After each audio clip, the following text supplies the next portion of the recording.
Bonjour et bienvenue sur la chaîne Anna Noudel. Je m'appelle Anne et je vous accueille sur cette chaîne pour parler tricot.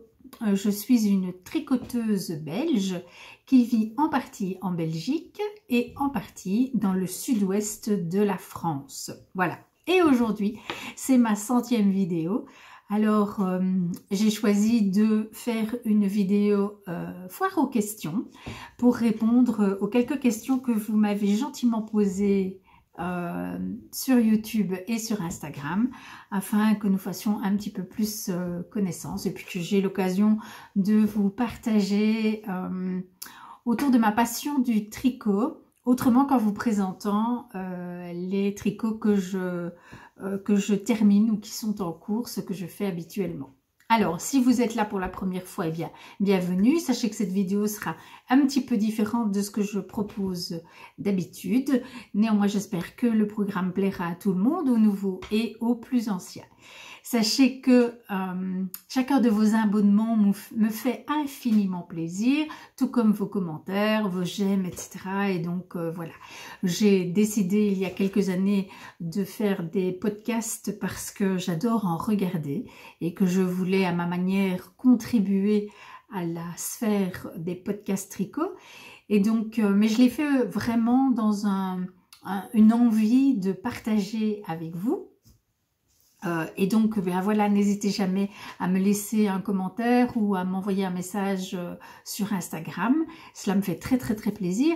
Et si parmi vous, il y en a qui ont vraiment envie de partager au quotidien leur tricot avec un petit groupe de tricoteuses sympathiques, eh bien, sachez que j'ai créé un serveur Discord sur lequel vous pouvez venir nous retrouver. Nous sommes une petite trentaine. Pour l'instant, il n'y a que des dames, mais c'est bien sûr ouvert à tous. S'il y a par ici des messieurs qui veulent se joindre à nous, ils sont les bienvenus. Et sur ce serveur, eh bien, nous pouvons partager toutes les choses que nous vivons autour du tricot.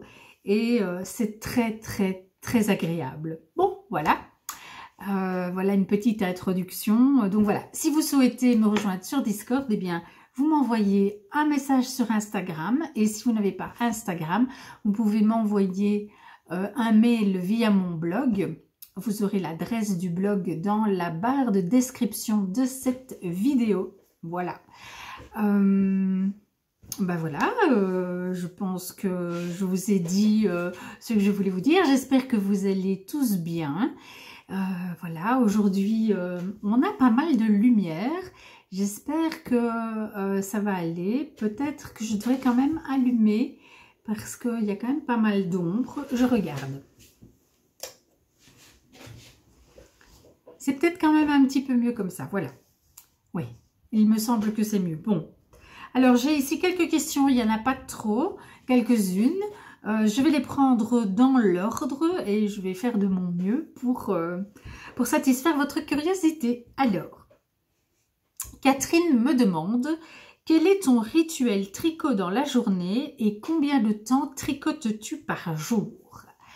Alors, je vis donc, je vous l'ai dit, dans deux endroits différents et j'ai un mode de vie qui est extrêmement différent. Quand je suis ici en Belgique ou quand je suis dans le sud-ouest de la France. Et donc, eh bien, aussi bien mon rituel de tricot que mon temps de tricot va être vraiment variable. Quand je suis ici en Belgique, je tricote vraiment beaucoup. C'est un peu comme si c'était mes vacances. Et donc, bien, très souvent, je tricote le matin. En buvant ma tasse de thé. Et dans ce cas-là, je tricote, à ce moment-là, je tricote en silence. C'est-à-dire que généralement, il n'y a que mon mari et moi qui sommes là en matinée. Les enfants sont au travail ou à l'école. Mon mari n'est pas très bavard, moi non plus. Et donc, souvent, il s'occupe de son côté et moi, je tricote de mon côté. Et j'ai besoin vraiment de ce temps de tricot dans le silence. Je pense que c'est vraiment le moment qui est pour moi le plus apaisant. Et donc, quand j'ai l'occasion, je commence ma journée de cette façon-là. Et puis, je vais continuer à tricoter dans l'après-midi et dans la soirée. Mais là, plus souvent, pas toujours, mais plus souvent, je vais regarder des podcasts l'après-midi et regarder une série avec mon mari le soir. Et donc, je peux tricoter, je vais dire, jusqu'à 8 ou 10 heures dans une journée. Parce que l'essentiel de mon temps, je le consacre au tricot. Donc, voilà. Ça va être ma journée ici et c'est quelques mois dans l'année. Et puis, alors, il y a ma vie dans le sud-ouest où là, c'est très, très différent parce que j'ai un très grand jardin avec, entre autres choses, un potager. Et donc, je suis pas mal occupée au jardin. Du coup, mon temps de tricot se déroule différemment et puis surtout il est bien plus réduit. Donc en général je tricote toujours 3 heures en soirée, ça c'est sûr, parce que voilà, en général après une journée de travail dehors on est bien fatigué et donc dès que nous avons mangé on s'installe dans le fauteuil et on ne fait plus rien. Pendant la journée, ça va être très variable. S'il pleut beaucoup et qu'on ne sait pas s'occuper dehors, je vais coudre ou tricoter. Mais s'il fait beau, je vais être occupée dehors. Donc, il est possible que la journée, je tricote pas du tout. Voilà. C'est rare, parce que quand même, souvent, j'arrive à grappiller une petite demi-heure à gauche, à droite. Mais enfin, ça peut m'arriver de ne pas tricoter pendant la journée. Alors, est-ce que j'ai vraiment un rituel de tricot quand je suis dans le sud? Non, pas vraiment, à part le soir, en soirée quoi, où là je vais m'installer dans mon fauteuil, le plus souvent avec mon mari à mes côtés et on va choisir ensemble un film ou une série à regarder. Voilà, ce sera mon seul rituel dans ce cas-là. Alors, deuxième question. Une question de Régine. Quel point ou texture tricot n'as-tu jamais fait? Pourquoi? Et penses-tu le tenter un jour? Bon, alors il y a énormément de points de tricot que je n'ai jamais fait. J'ai un livre qui recense plus de 200 points de tricot. Il y en a dedans un paquet que je n'ai jamais fait.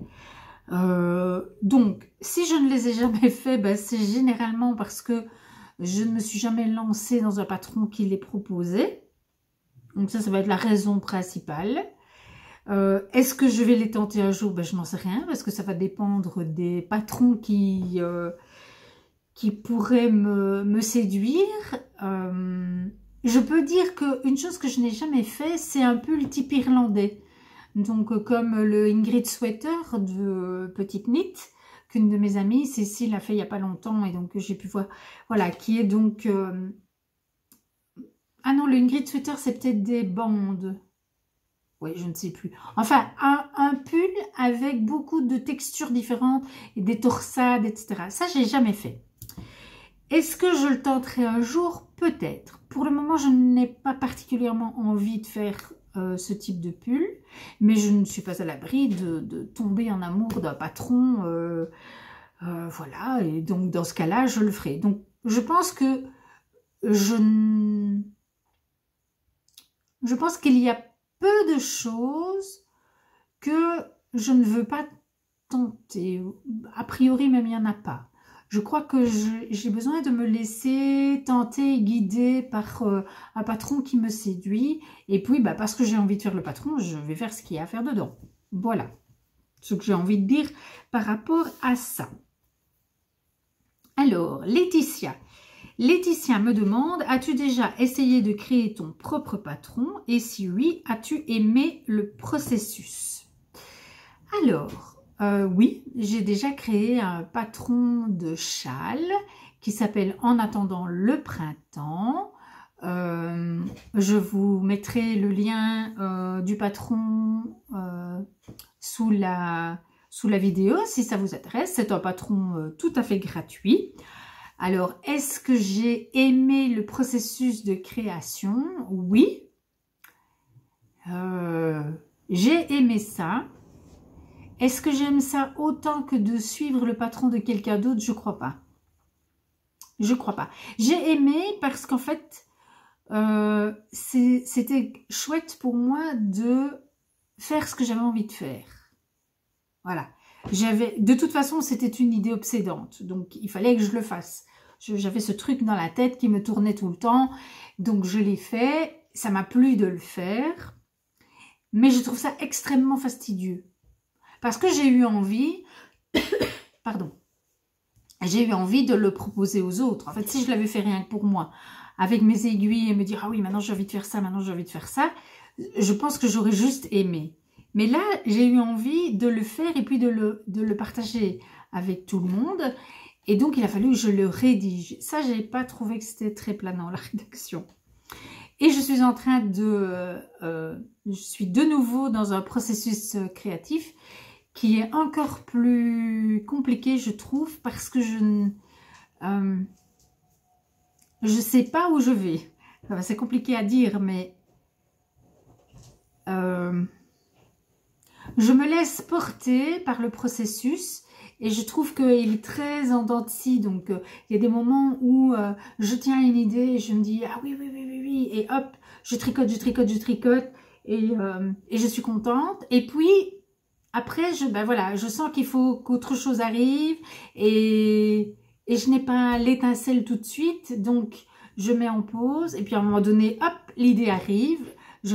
Donc, c'est amusant de me laisser porter. Ce qui me stresse un peu, c'est que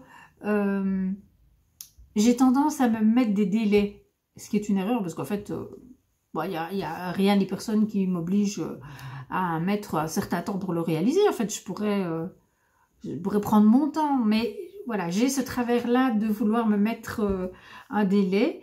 Et donc, quand je ne sais plus quoi faire, je suis un peu dans le stress. Voilà. Donc, je trouve que c'est intéressant à explorer, mais je ne suis pas dans quelque chose de tout le temps confortable, en tout cas. Voilà. Alors, une autre question de Laetitia, elle me demande de vous parler, enfin de parler de ma liseuse. Voilà. J'ai une liseuse, donc ceci n'a rien à voir avec le tricot, quoique. Donc, je suppose que vous connaissez tous le principe de la liseuse, mais ce que tout le monde ne sait pas, c'est qu'en fait, autant regarder un écran est fatigant pour la vue et pour le cerveau, parce qu'il y a projection de lumière bleue à travers les yeux, et que c'est très nocif pour le cerveau, etc., etc. Autant une liseuse est, je pense que le terme exact c'est rétroéclairée, mais ça veut dire que la lumière n'est pas projetée vers vous, elle est projetée vers donc l'écran éclaire le texte. Donc il n'y a pas de projection de lumière.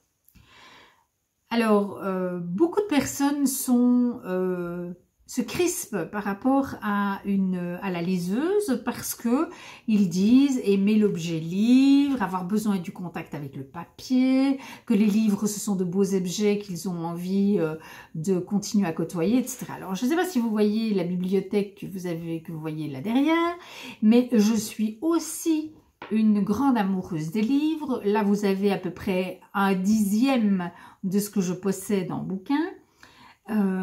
Et depuis que j'ai ma liseuse, je continue quand même à lire des livres sur papier. Pourquoi? Bien parce qu'on m'en prête, parce qu'on m'en offre. Voilà, la seule chose, c'est que quand moi j'achète un livre, je l'achète au format numérique. Parce que la liseuse me permet, alors bien sûr tout le monde ne voyage pas comme moi d'une maison à l'autre, mais c'est vrai que moi dans mon cas, ma liseuse me permet d'emmener autant de livres que je veux, sans avoir de poids, parce qu'elle pèse, je pense que c'est 150 ou 200 grammes, quelque chose comme ça.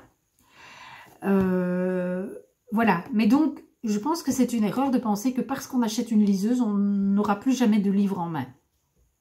Ce n'est pas vrai, et puis moi j'ai des livres que j'ai du plaisir à relire, et donc voilà, je continue à manipuler les livres. Simplement, je trouve que cet outil est extrêmement pratique. Son poids fait que, bien, personnellement, je ne lis plus que le soir avant de m'endormir, et je lis couché, parce que dès que je sens que mes yeux se ferment, j'éteins tout. Je peux lire dans le noir avec ceci, ce qui veut dire que ma lecture ne dérange pas mon conjoint. Et puis surtout, je suis dans le noir et donc ça favorise l'endormissement, que si je devais lire un livre, j'ai la lumière allumée et donc bien mon cerveau enregistre qu'il y a de la lumière et donc il s'endort moins facilement. Quoi dire d'autre? Bien, on a le choix du caractère. Alors moi la mienne, je la mets en mode nuit, donc voilà, je dois la recharger parce que voilà, je la mets en mode nuit, donc ça veut dire que j'ai le texte en blanc sur fond noir, ce qui veut dire que dans le noir, c'est pas du tout éblouissant. On peut régler la luminosité.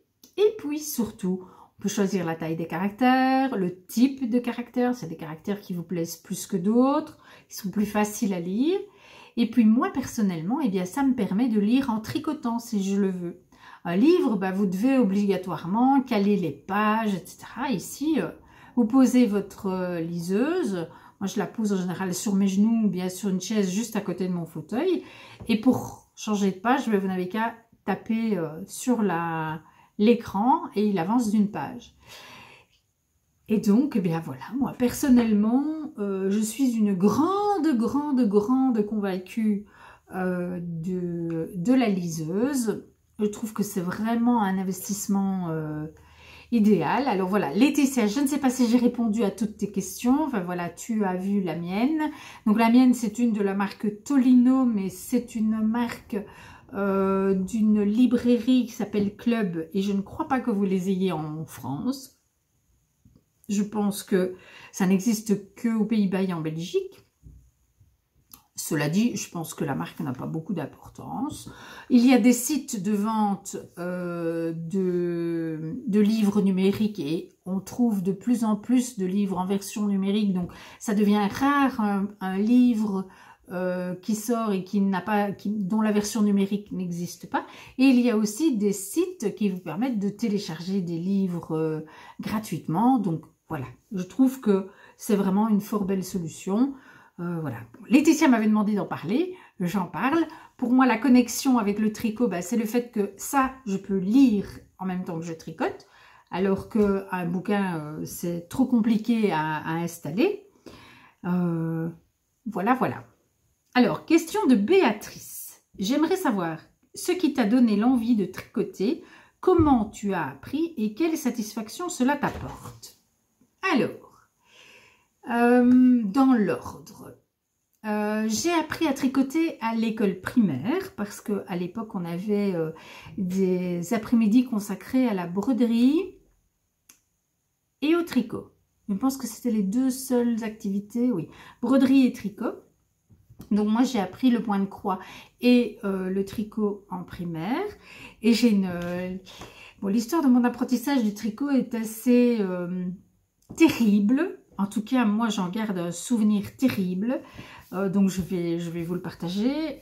J'avais en 5e année primaire, ce qui correspond chez vous, enfin, en France, je pense au CM1. En tout cas, j'avais 10 ans. Voilà, j'avais 10 ans.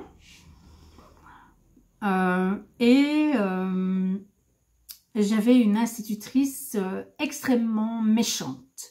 Si vous avez lu... comment est-ce que c'est le titre? Le livre d'Hervé Bazin. Je ne sais plus comment il s'appelle.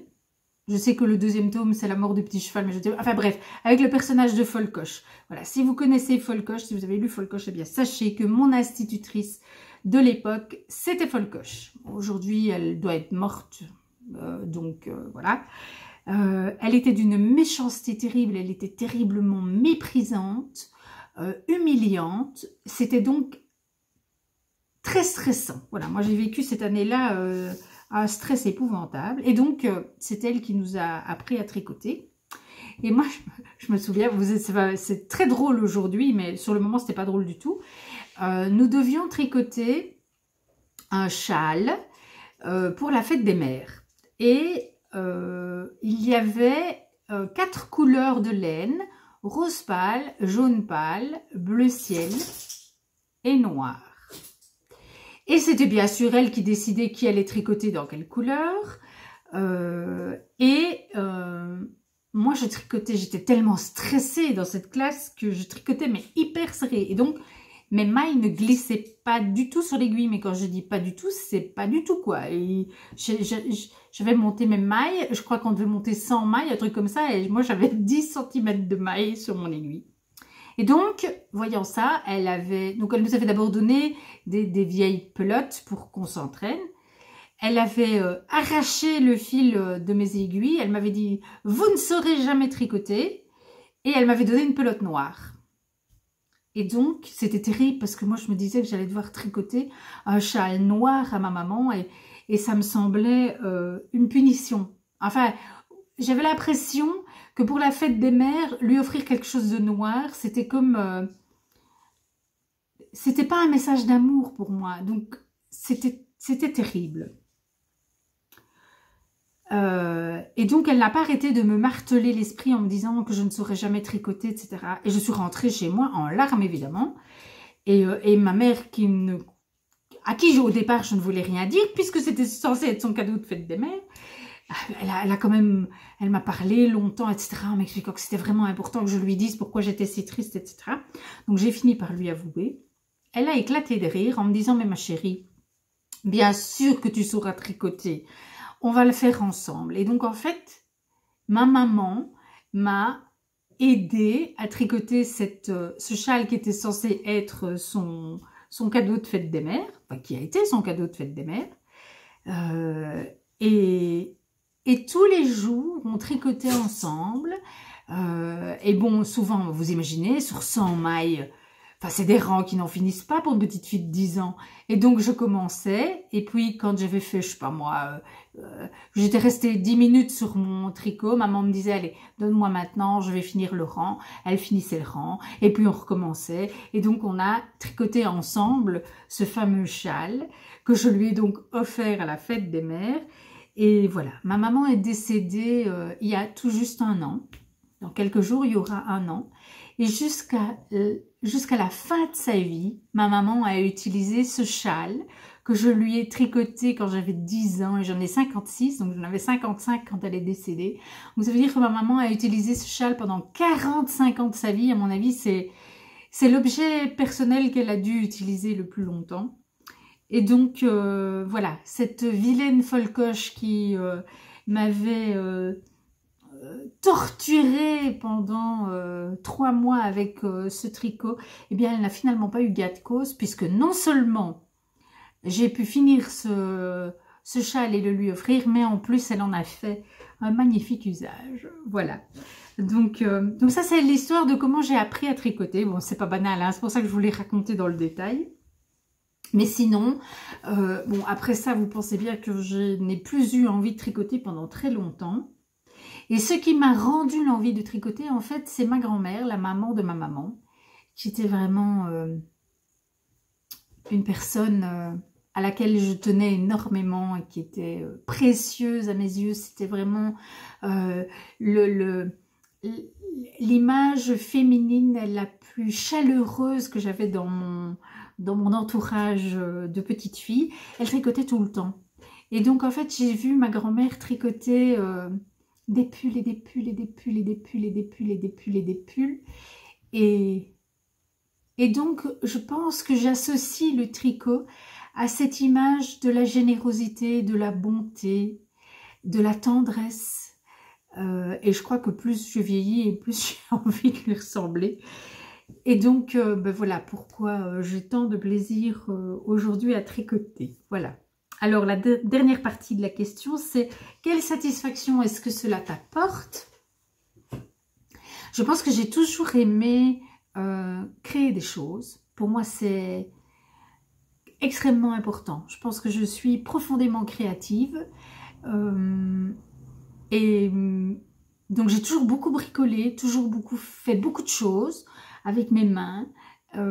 Et puis voilà, donc le tricot m'apporte cette satisfaction-là. Et puis, le tricot me rend autonome. C'est quelque chose qui est extrêmement important pour moi. Et plus j'avance dans la vie, et plus ça l'est. Et je pense que le fait d'avoir un potager, c'est la même chose. C'est l'envie d'être autonome, de me dire que je peux être autonome dans mon alimentation. Eh bien, le tricot, c'est pareil. C'est me dire que je peux être autonome dans mes loisirs, mais aussi dans mes habits. Voilà. Et la couture, c'est la même chose. C'est l'idée que je peux me faire mes propres vêtements. Et je pense que le fait d'avoir récolté des toisons, de les avoir lavées, d'avoir demandé à mon mari de les carder, parce que ça c'est vraiment très physique, et de filer cette laine, ça procède de la même chose. C'est aussi toujours cette recherche d'autonomie qui pour moi est une façon de grandir en liberté. Et c'est très important pour moi ça, le fait de grandir en liberté.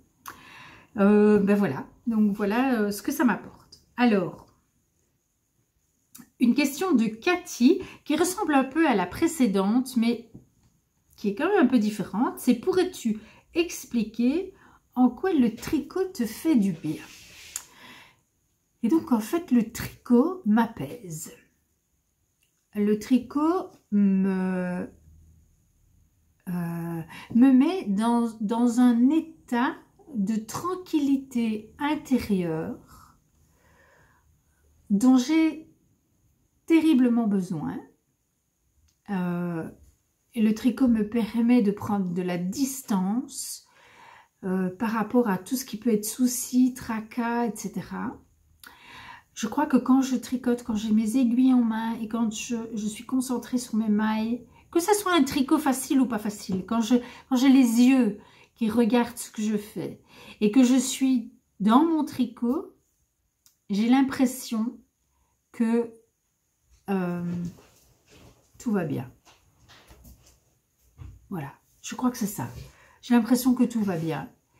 Que finalement, c'est pas si grave. Que quoi qu'il arrive, je suis toujours là. Je suis toujours moi-même. J'ai un toit au-dessus de ma tête.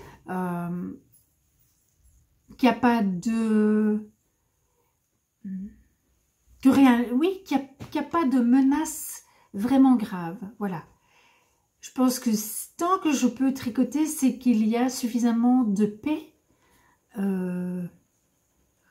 Oui, c'est qu'il y a suffisamment de paix à laquelle je peux me relier. Voilà. S'il y a des croyants parmi vous, eh bien pour moi, tricoter me connecte à un état proche de l'état dans lequel on peut être quand on prie. Voilà. Donc voilà ce que moi le tricot m'apporte. Alors après, bien sûr, c'est aussi quelque chose de beaucoup plus léger. Si je regarde un podcast, je suis pas, voilà, je suis pas en train de méditer. Je suis, voilà, je me laisse inspirer par ce que je vois dans le podcast. Si je regarde une série, bah, je tricote en me laissant emporter, distraire par la fiction. Donc voilà, le tricot peut m'apporter beaucoup de choses, mais dans ces moments de méditation, voilà, il y a ça, il y a cette paix intérieure. Et je pense que j'ai besoin de vivre ça un petit peu tous les jours. Voilà. Alors, la question suivante est une question de Corinne. Et c'est: comment ton entourage familial accueille tes loisirs autour du fil? Alors, plutôt que de répondre moi-même à cette question, eh bien, j'ai demandé à mon mari et mes 3 fils, puisque l'aîné est là cette semaine, de répondre. Et donc, je vais vous mettre la petite vidéo, enfin les petites vidéos que j'ai filmées de mes 4 hommes répondant à cette question. Je dis même pas action. Oui, j'avoue. Oui, c'est vrai, action. Oui, lève la tête comme ça, c'est mieux. Mais répète la question du coup pour avoir une vidéo. D'accord, donc la question c'est: comment ta famille proche accueille-t-elle tes loisirs ou ta passion autour du fil? Ah, eh bien, heureusement qu'il y a du montage, premièrement. Deuxièmement, ah oui, mais il faut parler fort pour être audible, éligible. Ah, bref, intelligible. Voilà. Moi personnellement, je suis content que ma maman ait une passion qui la fait vibrer tous les jours. Et,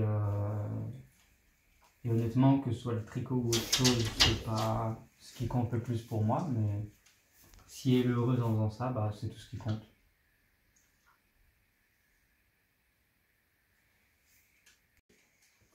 Moi, ça me dérange pas en tout cas, et ça fait des vêtements plus ou moins gratuits, donc c'est positif.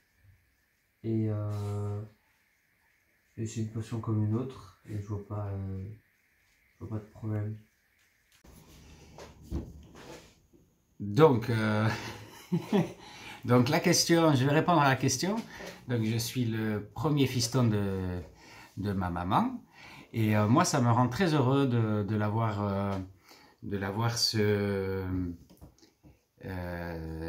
s'extasier autour du fil et de tricoter. D'ailleurs, elle me fait à moi et à toute la famille des jolies petites choses, des jolis petits vêtements et qui sont toujours un plaisir à apporter, et puis de la voir la plupart des soirs quand je suis présent, même si je suis pas souvent présent, de la voir tricoter le soir, même l'après-midi, de la voir sereinement. Ça fait toujours plaisir pour un fiston de voir sa maman comme ça. Et voilà ce que ça me fait. Moi, ça me fait super plaisir. Et tant que ça lui plaît, qu'elle continue. Voilà. Ben voilà, que dire si ce n'est que ça me fait énormément plaisir que ma petite femme ait trouvé un loisir qui a l'air de la combler, dans lequel elle prend beaucoup de plaisir. Pour le reste, je trouve ça très bien. Et puis, maintenant, j'ai des belles chaussettes. Voilà.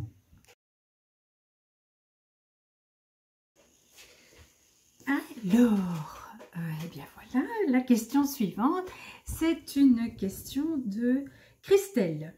Exerces-tu d'autres loisirs créatifs?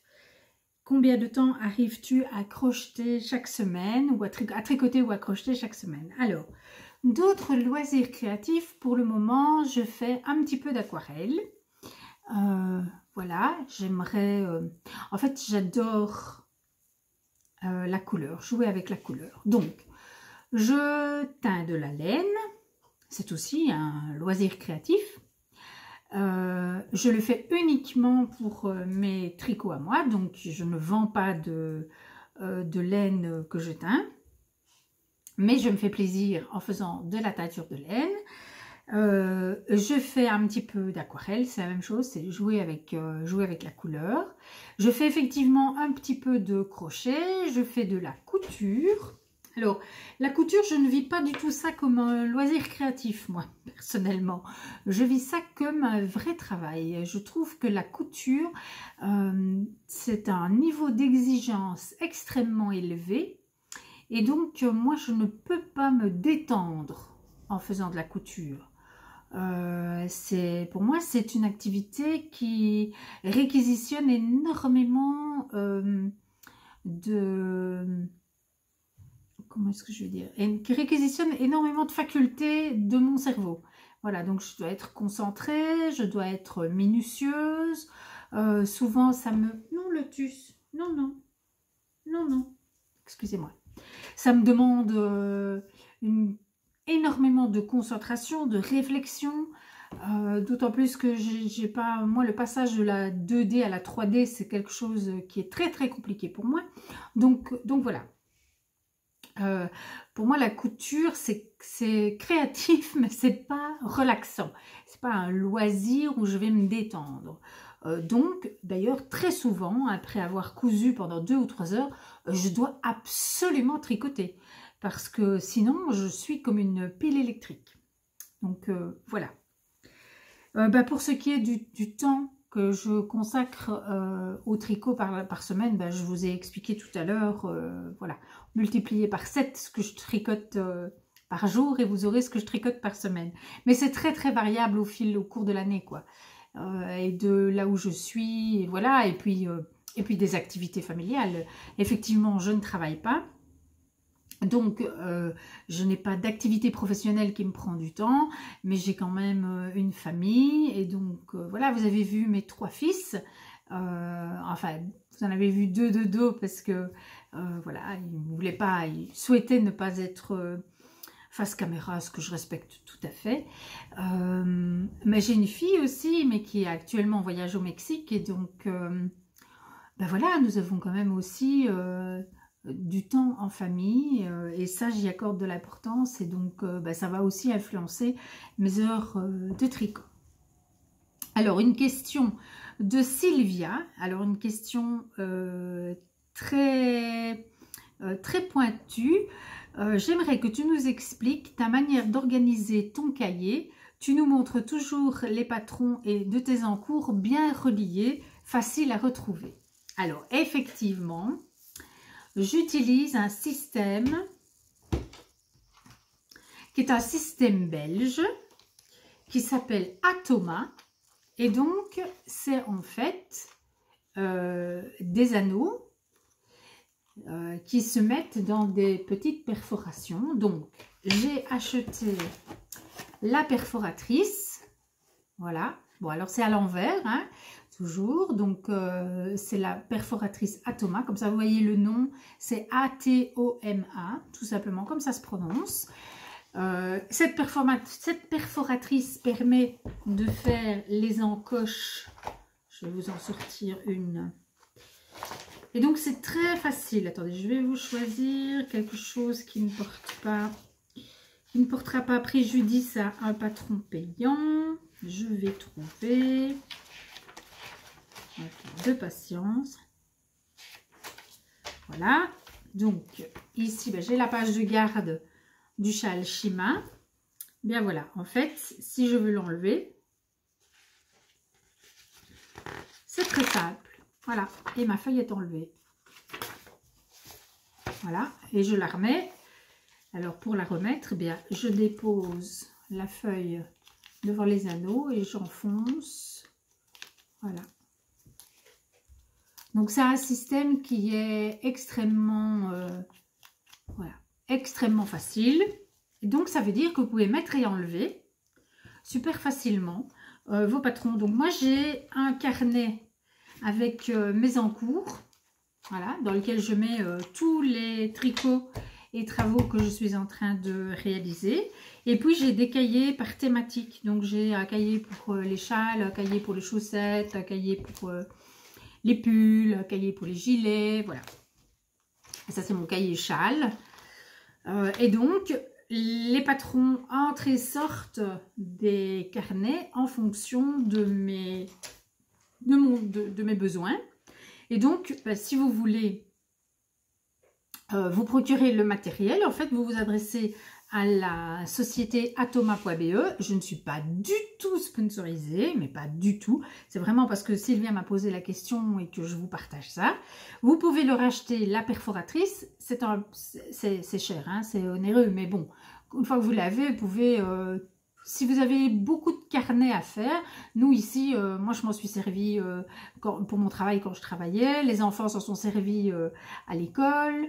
Mon mari s'en sert, il a fait son bullet journal avec des feuilles perforées de cette façon-là. Donc voilà, c'est très modulable puisque vous pouvez mettre et enlever. Vous pouvez perforer 4 feuilles de 80 grammes en même temps. C'est le maximum que la perforatrice peut prendre. Donc c'est vrai que si vous avez un gros pavé de feuilles, ça prend un peu de temps. Mais moi, en ce qui me concerne, ce sont des patrons, donc c'est quelques feuilles au coup par coup, donc ce n'est vraiment pas compliqué. Et alors, vous pouvez acheter aussi les anneaux. Et alors, je vous en ai mis ici, il y en a de différentes tailles. Et donc, la taille de l'anneau va déterminer la taille de votre carnet. Donc, quand vous avez des gros anneaux, vous pouvez faire un gros carnet. Et avec des petits anneaux, vous faites un petit carnet. Mais les encoches, elles, sont toujours les mêmes. Donc, c'est très pratique si vous voulez. Voilà. Enfin, moi, je trouve que c'est un système hyper pratique. Donc, voilà. je me sers de ça tout le temps, tout le temps, tout le temps, tout le temps, tout le temps. Dès que je dois faire un cahier, je me sers de ce système. Voilà, si ça peut en intéresser l'une ou l'autre d'entre vous, eh bien, j'en serais ravie. Alors, il me reste 2 questions. Une question de Marine. Depuis combien de temps tricotes-tu et plus spécialement en circulaire? Alors, j'ai donc appris à tricoter quand j'avais 10 ans. J'ai fait un peu de tricot quand j'étais adolescente parce que j'étais au pensionnat pendant 2 années et que là, on avait droit à un budget tricot, enfin un budget loisir. Et donc, moi, j'avais choisi de faire du tricot. Et donc, je sais que je me suis fait un top à bretelles et un pull d'hiver pendant que j'étais à l'internat. Donc, je devais avoir 16 et 17 ans. Oui, c'est ça, 16 et 17 ans. Et puis, j'ai tricoté un petit peu, mais un tout petit peu, quand j'ai attendu mon aîné.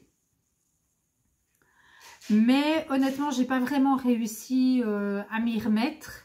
Et je crois que je lui ai fait une brassière et je ne suis même pas sûre d'avoir pu la lui mettre. Donc, enfin voilà, je n'y étais pas, quoi. Je n'arrivais pas à plonger vraiment dedans.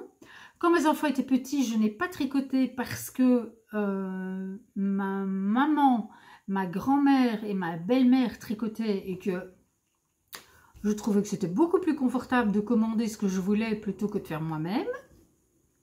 Donc, quand les enfants étaient petits, je n'ai pas tricoté. J'ai repris le tricot, il doit y avoir une bonne dizaine d'années. Ça m'a pris un jour, comme une fulgurance, comme ça. Je me souviens, je travaillais à l'époque, j'étais en réunion à Bruxelles et sur le chemin du retour, je me suis arrêtée dans un magasin Bergère de France et j'ai acheté de la laine pour me faire un pull noir. J'ai fait mon pull qui était beaucoup trop grand, beaucoup trop long. Je ne l'ai jamais porté, mais ça m'a remis le pied à l'étrier du tricot. Et là, j'ai recommencé à tricoter tous les soirs, chaque fois qu'on regardait un film ou une série. Donc, ce n'était pas forcément systématiquement tous les jours, mais dès qu'on s'installait dans le canapé pour regarder un écran, je prenais un tricot parce que j'avais l'impression sinon que je perdais mon temps. Donc, j'ai recommencé à tricoter comme ça. J'ai fait quelques modèles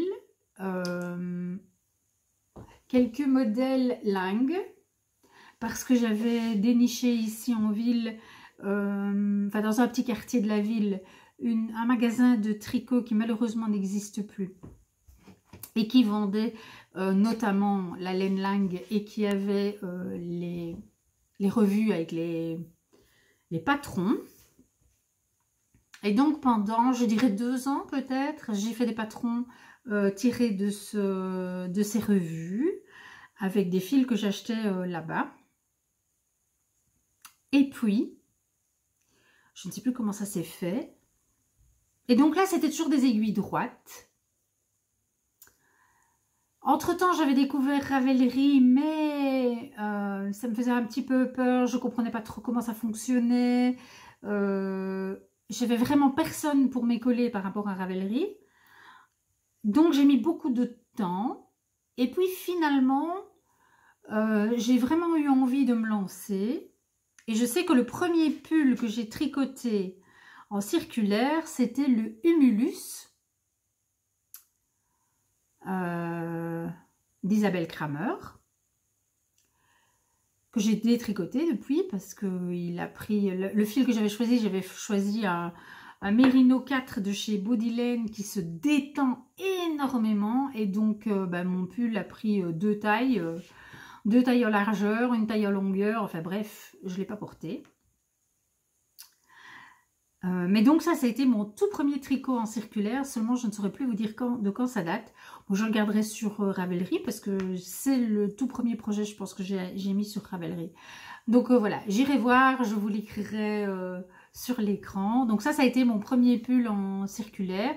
Et puis à partir de là, les choses se sont enchaînées et je me suis mise à tricoter de plus en plus. Et puis voilà, jusqu'à aujourd'hui. Voilà, donc mon tout premier pull en circulaire, il est sur Ravelry. J'en avais pas fait d'autres avant. Donc je pourrais retrouver la date, je vous l'écrirai là. Voilà. Alors,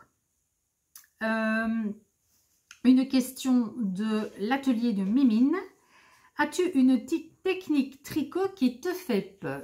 Alors, très longtemps, la brioche me semblait quelque chose de mystérieux, surtout la brioche bicolore. Mais bon, c'est bon, là, je l'ai fait et ça s'est très bien passé.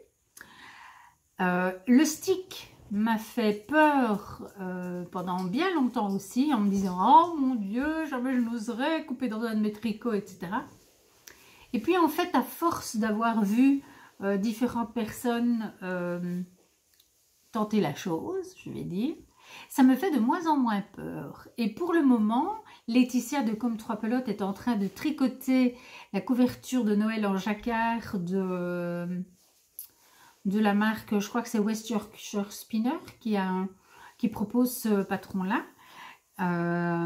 Et elle a décidé de la faire en rond et puis de la sticker pour ne pas devoir faire du jacquard à l'envers. J'ai trouvé son idée géniale.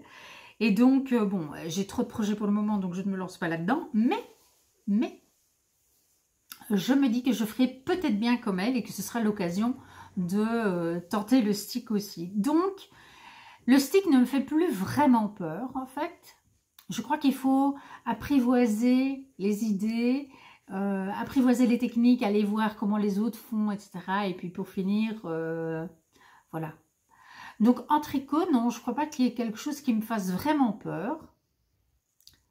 Je pense que c'est plus une question d'envie. Je sais que le jour où j'aurai vraiment envie, je le ferai.